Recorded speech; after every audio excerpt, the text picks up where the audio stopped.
Dizayn jamoasining a'zosi Dilshod Musabekov konserti vaqtida yurak xuruji sabab komaga tushib qolgani, hayotda jiddiy insonligi va oila mavzusidagi qarashlarini so'zlab berdi.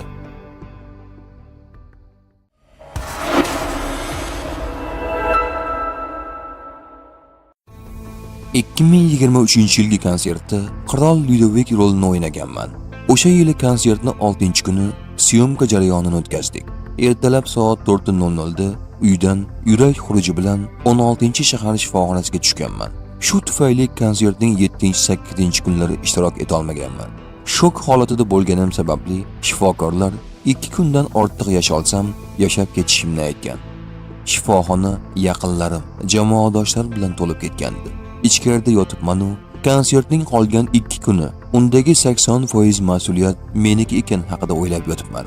Bir paytlar bir yaqinimizning otasini shifoxonaga olib borganimizda umrini vaqtinchalik uzaytirib turish uchun qilishgan ukolni eslab shifokorlarga menga ham shunday ukol qilinglar, 3-4 soat ta'til qilsa bo'ldi deganman.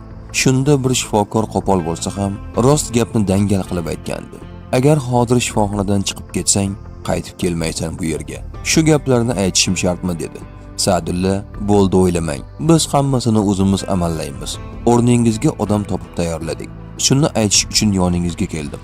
Ruxsat bersangiz, yana bir repetitsiya qilib konsertni boshlayveramiz dedi. Shu bilan men shifoxonada qoldim. Ular o'zlari qolgan 2 kunlik konsertni amallashdi. Sahna va hayot o'rtasidagi farq haqida gap ketar ekan, qiziqchi Dilshod Musabekov hayotda jiddiy inson ekanini ta'kidlaydi.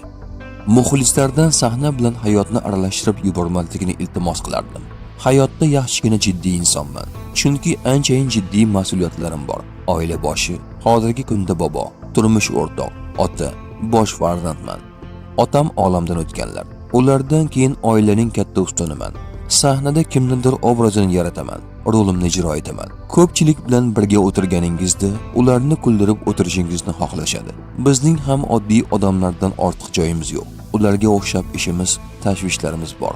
Ortiq joyimiz 1 metr sahnadan turib ularga gapira olishimiz, lekin bu ham sahnadagi ishimiz deydi u.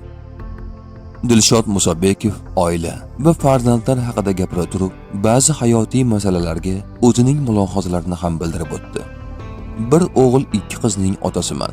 Bir kelinim, bir kuyovim, 2 nafar nabiram bor. O'g'lim aeroportda 3-kategoriyasida agent bo'lib ishlaydi. Katta qizim liboslar dizayneri, 2 nafar farzandning onasi, hozirda uy bekasi. Kelinim ham liboslar bo'yicha dizayner, hoji onam va bitta ukam bor. Shu vaqtga qadar oilamni hech qayerda ko'rsatmaganman. Oila mavzusida gap ketar ekan, bir narsaga qarshiman. Qiz uzatgan tomon doim pastda turish kerak deyshadi. Aslida o'g'il o'stirgan odam ham bir pog'ona pastda bo'lish kerak. O'zim ham kelin qilganman. Lekin men bir pog'ona past bo'lishim kerak. O'g'lim to'y hashamlarida xudolarimnikiga 4 ta non ko'tarib, kelinimni uyiga olib borib qaytishdan boshqa yana nima ish qilib beryapti ularga? Ular esa qizini berdi. Kelin erining uyida osh-ovqatini qilsa, kirlarni yuvsa, uylarni toza tutsa, hammaning ko'nglini olib shirin gapirsa, erining hurmati uchun o'zidan kichiklarni ham sizlasa, yana qiz taraf bir pog'ona pastda turish kerakmi? Odamga qizingiz menga omonat deganman. Birovning qizini uyingizda olib o'tirishingiz qiyin. Chunki sharoitlari boshqa bo'lgan xonadonga o'rganish, yangi muhitga ko'nikish oson emas. Ayolim bilan kelinim bir-birlari bilan dugonalardek. Kelin tushirishimizdan oldin ayolim, men eng zo'r qaynona bo'laman, Xudo xohlasa derdi. Hamma oilada ba'zida kichik gap so'zlar bo'lib turadi. Ayolim ham ba'zan kelinimizdan nolligudek bo'lsa, baraka topkur, boshlama. Men xudolarimga va'da berib kelganman. Ertaga menga lafzingizni chegarasi bormi deyishsa, nima deyman deb aytaman. Ayolim ham aslida kelinimga hech nima demaydi. Kelib menga aytib oladi gaplarini, deydi dizayn jamoasining a'zosi Dilshod Musabekov.